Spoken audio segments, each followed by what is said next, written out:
I'm Megyn Kelly. It is the eve of a huge day in Washington that could determine the makeup of the U.S. Supreme Court. And we've got some heavy hitters right here to help us talk about what's making the rounds today, including NBC national correspondent Peter Alexander, NBC's chief White House correspondent Hallie Jackson, and NBC's own Jacob Soboroff. Great to have you guys all here. We got the dream team going today. Thank you all so much for being here. So tomorrow, both Supreme Court nominee Brett Kavanaugh, a federal judge, and one of the women accusing him of sexual misconduct, Dr. Christine Blasey Ford, are set to testify publicly. So this whole thing now comes to a head tomorrow. Then the Senate Judiciary Committee is set to vote on his nomination on Friday. And to say that the White House is doubling down on its support for Brett Kavanaugh would be an understatement. Peter Alexander has been working the story for days. We're going to talk about it first, but watch. President Trump lashing out, accusing Democrats of trying to sink Brett Kavanaugh's nomination. The Democrats are playing a con game, C-O-N, a con game. Is there it's any? a shame. And they know it's a con game. They know he's high quality. And they wink at each other. They're winking. The president also attacking Kavanaugh's second accuser, Deborah Ramirez. She was totally inebriated, and she was all messed up, and she doesn't know it was him, but it might have been him.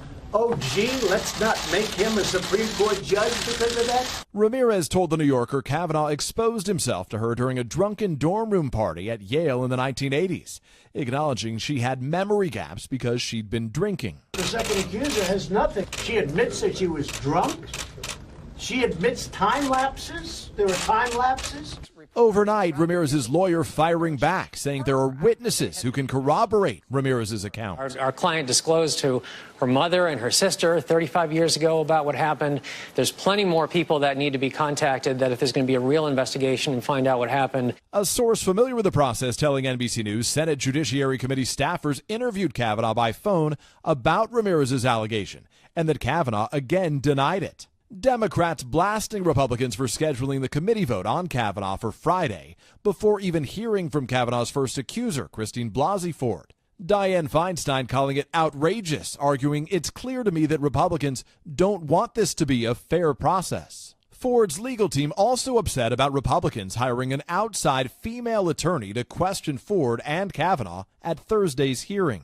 Overnight, Senator Grassley's office revealing that Rachel Mitchell, an Arizona prosecutor with decades of experience prosecuting sex crimes, will be asking the questions on behalf of Republicans.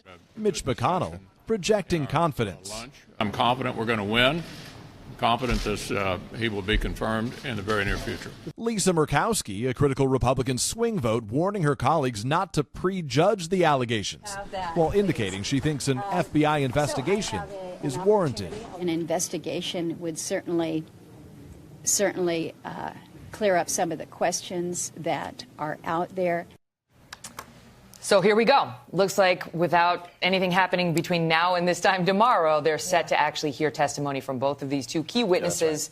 Right. And then the vote's going to happen on Friday. Meantime, probably the most significant thing we've seen from Dr. Ford's side, which is these 4 declarations signed under penalty of perjury from her husband and 3 friends saying what? Yeah, that's exactly right. So we have the 4 documents that NBC News has obtained as well. These are documents, including her husband and 3 friends, that date back to 2012, where Ford was telling people close to her at the time, before Judge Kavanaugh was a big name who was being talked about as a Supreme Court pick. He was a big name, but he wasn't yet a Supreme Court possibility. National name, but he was a federal judge, that's right. But she told these individuals on 4 separate occasions and others that there was someone who sexually assaulted her. He was a federal judge, and his name was Brett Kavanaugh. In 2012, she said it. In 2013, she said it. In 2016, she said it. And apparently in 2017, she said it. Yeah, the husband has a declaration said in 2012, she told me in therapy. He doesn't date when she told him that it was Brett Kavanaugh.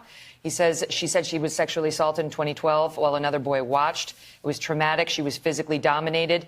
And then he goes on to say, I remember her saying the attacker's name was Brett Kavanaugh. He was a successful lawyer and so on, although it's unclear when she said his name. But these other 3 people, they say June 2013, she said I was almost raped by someone, now a federal judge. 2017, a neighbor, she claims Dr. Ford said I was sexually assaulted by a now federal judge. So, and then another friend, summer of 2016, she said Dr. Ford told her I was assaulted by a man, now a federal judge.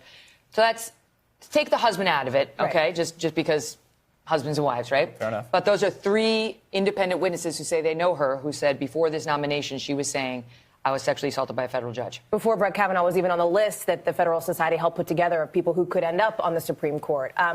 So keep in mind, this will be discussed tomorrow. In literally probably 25 hours from this exact moment, this is going to come up. She will be asked about this by this woman, Rachel Mitchell, who is the person that, as Peter talked about in his piece, is going to be questioning She's her legit. Rachel Mitchell is a legit. She's an award-winning prosecutor who kind of a rising star. She heads up the sex crimes unit out in Maricopa County, Arizona. Right. And this is what she does for a living. So there are some people who have said to me and have said to others, what's the point of this hearing? It seems like everybody has already made up their minds. It seems like everybody already knows going into it what they want to do. That's actually not the case. We've talked with senators, and they were out this morning saying this is not a done deal, including Republicans. For example, Senator John Kennedy, who said, I'm going to see what everybody has to say tomorrow. My mind is not made up. Things could still change come Friday. I appreciate that, right? It's like just to have a fair process.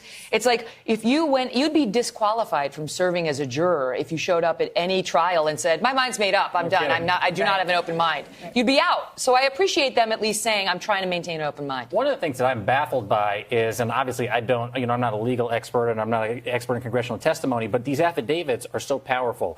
And I was actually downstairs at the Today Show after she walked off with Savannah and Hoda, talked to the sex crimes prosecutor who brought the case against Bill Cosby and won just yesterday. She said, I've never tried a case, and I know this isn't a case in court, that doesn't have any other witnesses other than the victim and the accuser. And to actually hear from these people in person rather than on a piece of paper, I would imagine would be much more powerful.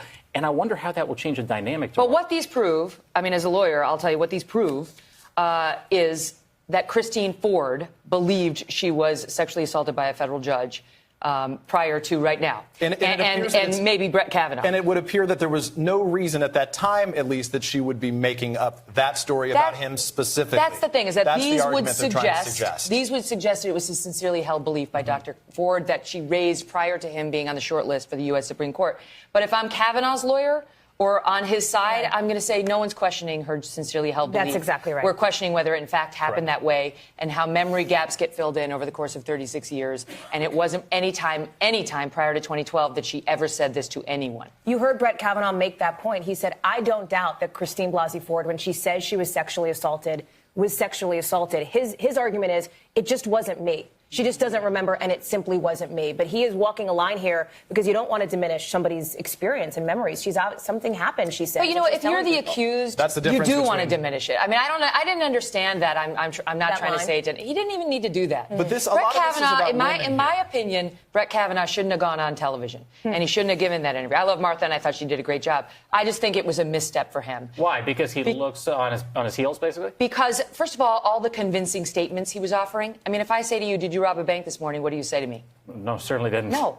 You don't go into, and I've never robbed a bank, and I never would rob a bank, and talk to my friends because they know I'm not a bank robber. You say, I didn't rob the bank. At any time in my life, exactly. Those he was doing all these convincing statements, and he sounded a little bit like Marco Rubio with the dignity and respect, dignity and respect, dignity and respect, fair hearing, fair hearing.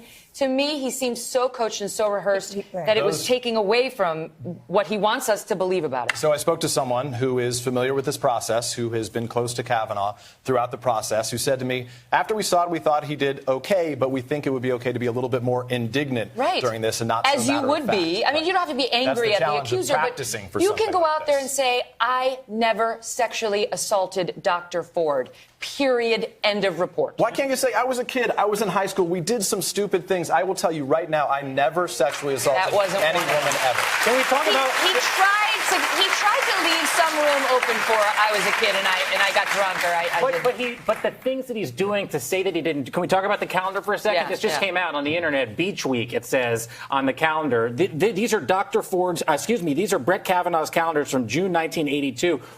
Why would he write on here, I was engaged in some kind of sexual misconduct? No, but that's not the point. The point is that these things, this is, by the way, USA Today's reporting. We have an independent. There it is, on the screen. But his point, it's a miracle he has these. This is how you become a federal judge. You save stuff, you write everything down, you're this meticulous about your record.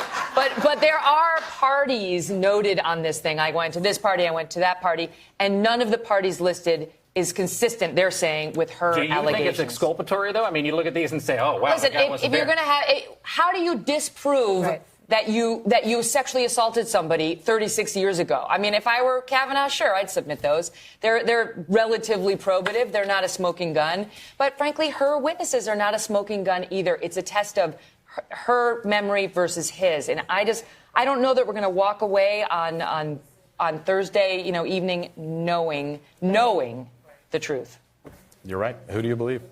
Who do you believe? And it does come down to that. When you hear them testify, I don't know, you may have your belief now, but I believe when we listen to them and we hear them questioned, and I like the fact that they have an experienced sex crimes prosecutor. Dr. Ford should be happy about that. This woman, a prosecutor who goes after sex crime defendants, is generally tends to more identify with the victim.